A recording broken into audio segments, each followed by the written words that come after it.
now that we've dealt with slope-intercept form, point-slope form, and we've also briefly touched on standard form, let's start talking about our lines a little bit.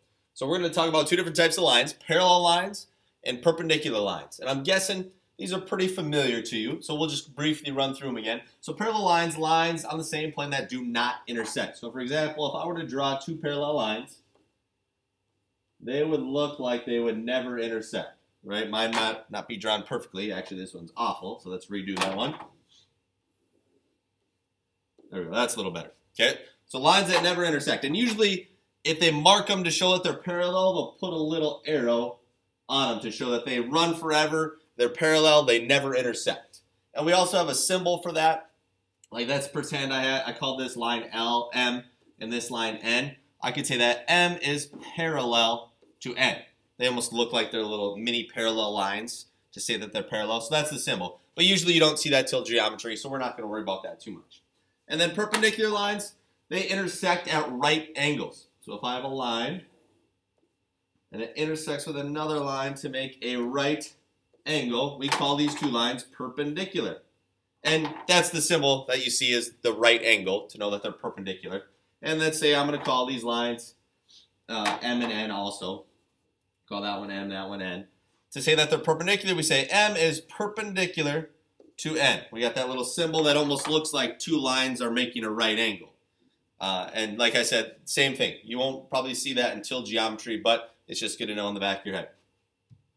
So let's talk about what we know about these parallel and perpendicular lines. And we're going to take a look. I'm going to graph these two lines. So I'm going to graph this black line. So I got a y-intercept of -7. So I just go down to -7 on my graph and plot a point. And then I use a slope of 1/2. So rise of 1, run of 2. So up 1, right 2. I can make a point up 1, right 2. Make a point. I can also go down 1, left 2, right? Because a -1 over a -2 is also a positive 1/2. Down 1, left 2. So there's my line. It's looking something like that for the most part. Okay, let's graph the other one. Let's graph the blue one. So now we got a y-intercept of -4. Because these are both in slope-intercept form, right? Y equals mx plus b. So y-intercept of -4. It's 2, 4. And a slope, well, I got the same slope. So up 1, right 2. Up 1, right 2. Up 1, right 2. I can also go down 1, left 2. Down 1, left 2. So it looks something like that. Well, what do these lines look like? You betcha they're parallel. These are parallel lines. They will never intersect. Well, what do we notice about their slopes? They are both 1/2, weren't they? So for parallel lines, this is what we're going to learn. Slopes are always the same. That's all you need to know. So for parallel lines, know that slopes are always the same. Okay, and we can see it in that picture right there. Okay, these guys would be parallel. So slopes are the same for parallel lines. That's all you need to know. Well, let's try something else. Let's graph these two lines now. So same thing. These are both in slope-intercept form. That helps us. Got a y-intercept at -1. So I plot it. And then I got a slope of 2/3. So rise of 2, run of 3. Up 2, right 3. Up 2, right 3. Up 2, right 3. I could also go down 2, left 3. Right, like we talked about before. Down 2, left 3. Okay, so something like that. All right, now let's graph this other one, this blue line. So I got a y-intercept of 4, 2, 4, and a slope of -3/2.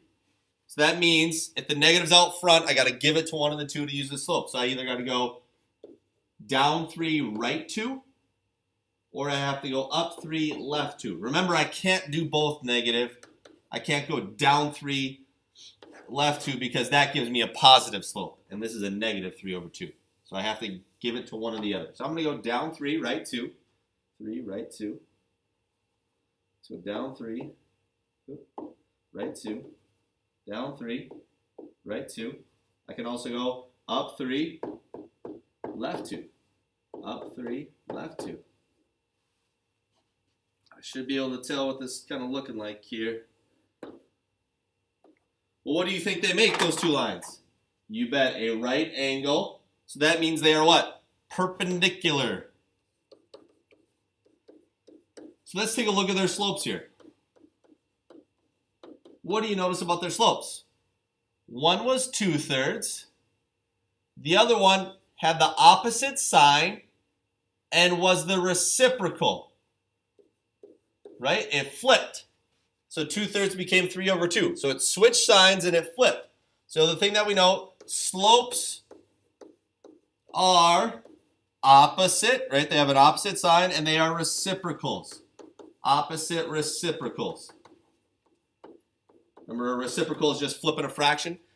So you know that perpendicular slopes are opposite reciprocals. So you switch the sign and flip the fraction. So for example, let's just say I had a slope of like -4. And I wanted to know the slope that's perpendicular, the perpendicular slope. Well, it's really -4/1. So if I change signs, now it becomes positive, and I'd flip it for 1/4. So perpendicular slopes, opposite reciprocals. So let's use this now to help write us some equations. This is write an equation in slope-intercept form. So y equals mx plus b. For the line that passes through 4, -2 and is parallel to the graph of y equals 1/2 x minus 7. Okay, so I know that I'm writing in slope-intercept form. And let's think about what I know about the line that I'm going to graph. Well, it's parallel to this line right here. So what do I know about its slope? For parallel lines, slopes are the same, so I can use the exact same slope. So I know it's 1/2 x minus 7. Oh, it's not minus 7. Don't assume that. That's a common mistake. We don't know what the y-intercept is yet, right? It doesn't say anything that it's the exact same line. All I know, it's got the same slope. So be careful of that. That's an easy mistake to make. But what else do I know about this line that I want to write an equation for? That it passes through 4, -2. So now I need to plug this point in order to solve for b, just like we did the other day with our slope-intercept form. So -2 for y, and plugging in 4 for x. Leave my b there because we got to solve. So half of 4 is 2.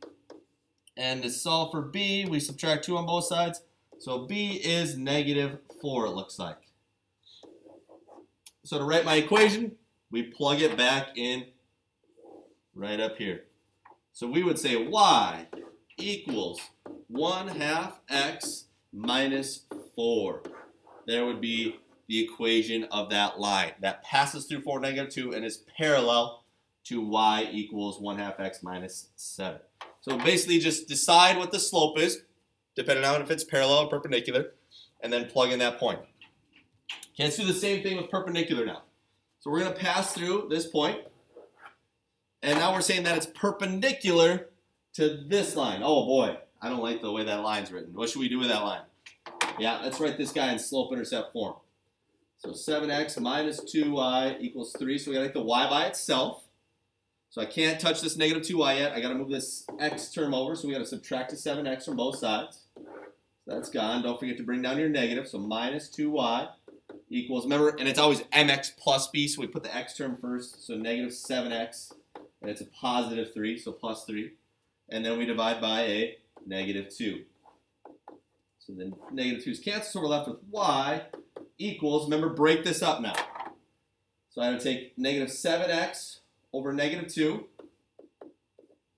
Well, and a negative over negative is a positive, and we always just pull out the x, right, since it's on top. So it's really going to be 7 over 2x. And then we take 3 divided by -2, which is just a -3 over 2, right? Positive divided by a negative, so just leave it as a fraction, okay? Well, we know that it's perpendicular. The line that we're going to write is perpendicular to this line down here. So what do I know about the slopes? They are opposite reciprocals. So the slope of my line that's perpendicular is the opposite sign, which makes it a negative, and then I have to flip that 7 over 2 to make it 2 over 7. So the slope of my perpendicular line is -2 over 7, right? The opposite reciprocal. So I'm going to plug that into my slope-intercept form now. -2/7 x. Remember, we don't know what the y-intercept is. We have to find it. Well, how do we find it? Just like we did the last one, plug in our point. So we got to plug in 4, -1. So I plug in my -1 for y and my 4 for x. Okay, and go ahead and use your calculator here to help you out, save you some time. So I got -1 equals a -2/7 times 4 should give me -8/7 plus b. And we add that 8/7 over. And b would equal a 1/7. So to write my equation of the line, we plug that back in just like we did in the last problem. So my equation is y equals, well, it's the perpendicular to the one we just found over here. So the perpendicular is opposite reciprocal of -2/7 x. And we found that its y-intercept is plus 1/7. Okay, so you just really have to think through it, right? And there you go.